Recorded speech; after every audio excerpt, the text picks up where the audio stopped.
जोहार साथियों, मैं हूं राजवीर। आप सभी का स्वागत है झारखंड जी के हम में। साथियों, आज हम लोग पढ़ने वाले जनजातीय विद्रोह। और इससे पहले दोस्तों हम लोग 4 विद्रोह पढ़ चुके थे।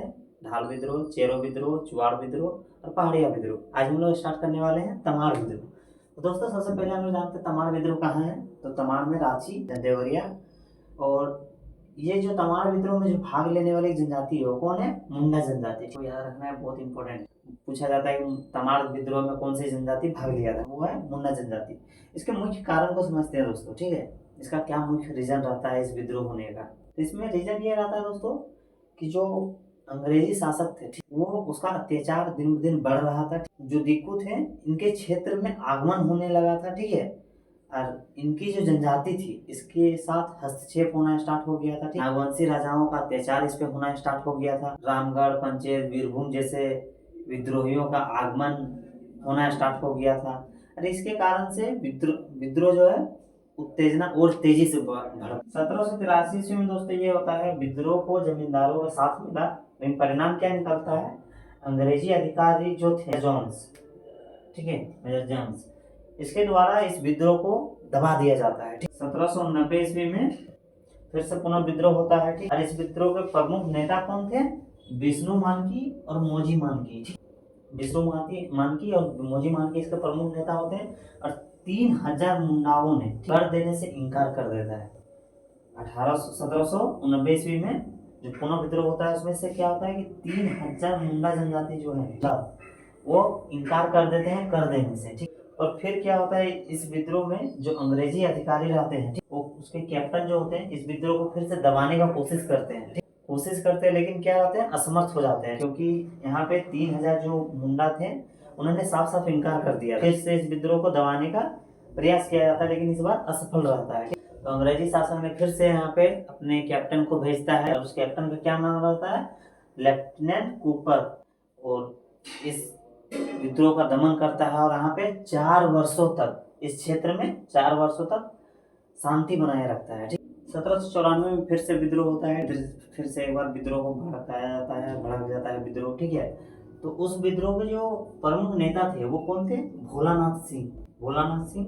और इस विद्रोह को भी अंग्रेजी शासक द्वारा इसे दबा दिया जाता है, ठीक। वो कौन दबाते हैं? अधिकारी कैप्टन बेन। विद्रोह को भी दबा दिया जाता है 1794 ईस्वी। फिर से विद्रोह भड़कता है और इसके प्रमुख नेता कौन होते हैं? दुखन शाही मुंडा, ठीक है, दुखन शाही मुंडा। और इसका दमन करता होता है कैप्टन रफसीज के द्वारा, ठीक है। फिर इसी तरह और एक बार विद्रोह होता है 1810 में। इसके प्रमुख नेता, इसका प्रमुख जो केंद्र होता है वो होता है नवागढ़, ठीक है। और इसका प्रमुख नेता कौन होते हैं? बख्तर शाह। इसका दमनकर्ता आपको पूछा जाएगा लेफ्टिनेंट एच ओडोनेट, ठीक है।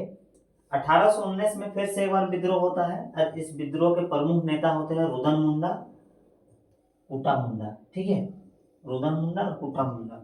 इस विद्रोह का दमन रफसेज ए जे कोलविन, ठीक है, ए जे कोलविन के द्वारा होता है, ठीक है। इसमें आपको तमाड़ विद्रोह में इतना ही तक पूछा जाता है, ठीक है। इसका प्रमुख नेता, इसका जो अंग्रेजी अधिकारी रहता है, इसका दमन करता रहता है, इसमें आपको यही पूछा जाएगा। आगे देखते हैं हम लोग तिलका विद्रोह, ठीक है। तिलका विद्रोह ये कब से कब तक हुआ था?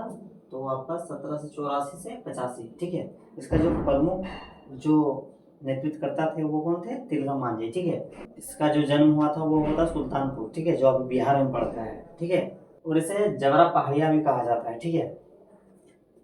ये जो तिलका मांझी थे वो खास करके किस लिए लड़ रहे थे? कि अपने जमीन के अधिकार के लिए, ठीक है ना, अपने जमीन के अधिकार के लिए लड़ रहे थे। और जो है जो इसके प्रमुख जो और एक रीजन था वो कौन था?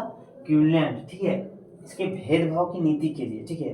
क्वीनलैंड जो था वो भेदभाव कर रहा था। मतलब जो तिलका मांझी थे उसको ऐसा लग रहा था कि जो पहाड़िया पे ज़्यादा ध्यान देते हैं, संथालों पे कम ध्यान देते हैं, ठीक है। और उसकी जमीन की जो अपना अधिकार था उसके लिए, बस 2 ही रीजन था, ठीक है। अब इसमें देखिएगा कि देखिए पहाड़िया समुदाय जो है उसका विद्रोह संथाल कर रहे थे, ठीक है। पहाड़िया का विद्रोह कौन कर रहे थे? संथाल। और क्वीनलैंड जो उसका जो जमीन का लेके दिक्कत था वो, ठीक है, जमीन के अधिकार के लिए, ठीक है। उसके बाद क्या होता है, संथाल जो होते हैं वो पहाड़ियों के साथ अच्छा भेदभाव रखते हैं। मतलब पहाड़ियों के साथ अच्छा भेदभाव रखते हैं, संथालों के साथ अच्छा भेदभाव नहीं रखते हैं। उसको लगता है कि ये मतलब कूटनीति टाइप से है, ठीक है। इसलिए वो क्या करता है, उसका विरोध करना स्टार्ट कर देता है। ठीक है, संथाल जो है वो जो गोरिल्ला युद्ध में भी उसको काफ़ी माहिर बोला जाता है, बहुत प्रांगण बोला जाता है। ठीक है, वो काफ़ी ज़्यादा इसमें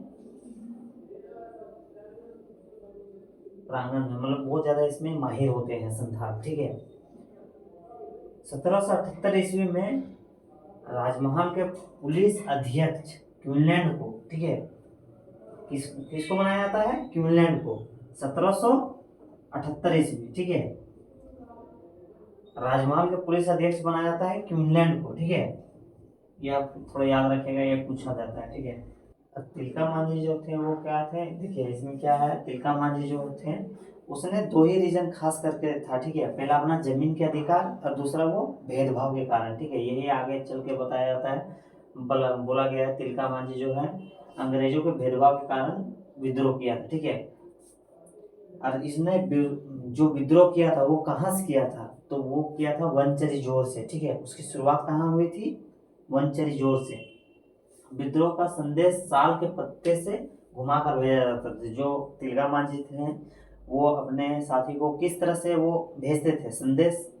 तो वो साल के पत्ते से भेजते थे। ठीक है, उसके बाद क्या करता है कि क्वीनलैंड जो होता है पुलिस अध्यक्ष, उसका हत्या 13 जनवरी 1784 को तीर मार के तिलका मांझी कर देते हैं। ठीक है, तीर मार के तिलका मांझी इसका क्या करते थे? हत्या कर देते हैं। उसके बाद अंग्रेजी सेना के मदद के एयरकूट को भेजा जाता है। जब क्वीनलैंड की हत्या हो जाती है, ठीक है, तो अंग्रेज क्या करते हैं? फिर से अपने सेनापति को भेजते हैं। तो किसको भेजते हैं? एयरकूट को। ठीक है, तो अंग्रेजी सेना जो सेनापति जो होता है एयरकूट, जो पहाड़िया जो सरदार थे, 47 पहाड़ियों का सरदार। ठीक है, 47 पहाड़ियों का सरदारों का जो मुखिया होता है, सरदारों का मुखिया, 47 पहाड़ी सरदारों का मुखिया जोराहा। ठीक है, जोराहा को अंग्रेजी सेनापति जो थे उसके साथ मिल जाता है और उसका साथ देना स्टार्ट कर देता है। ठीक है, और तिलका मांझी को खोजना स्टार्ट करता है। तो इसके बाद ये कहाँ छुप जाता है? तो सुल्तानगंज के पहाड़ी में। ठीक है, सुल्तानगंज के पहाड़ियों में छुप जाता है। यहाँ से वो छापामार युद्ध करता है। ठीक है, ये इस तिलका मांझी जो थे वो छापामार युद्ध में बहुत ज़्यादा माहिर होते हैं। ठीक है, तो सुल्तानगंज के पहाड़ियों में छुप जाता है और वहाँ से अपना छापामार युद्ध जारी रखता है। ठीक है ना, जो अंग्रेज थे उन दोनों के किसी को भेजा जाता है, मतलब उसी का साथी के किसी प्रकार से धोखे से तिलका मांझी को पकड़ लिया जाता है। कब पकड़ता है? 1785 ईस्वी को, और वहीं के भागलपुर में ही। ठीक है, उसको भागलपुर एक जगह का नाम है। ठीक है, भागलपुर, यहाँ पे बरगद के पेड़ पे उसको फांसी दे दिया जाता है। ठीक है, बरगद के पेड़ पे। पूछे कहाँ? तो फिर भागलपुर किस पेड़ में दिया जाता है? तो बरगद। ठीक है, बरगद के पेड़ में इसको फांसी दे दिया जाता है। ठीक है, और इस जगह को बाबा तिलका मांझी चौक के नाम से जाना जाता है। ठीक है, चलिए आज का सेशन इतना ही था रहेगा, मिलते हैं नेक्स्ट वीडियो में। ठीक है, धन्यवाद।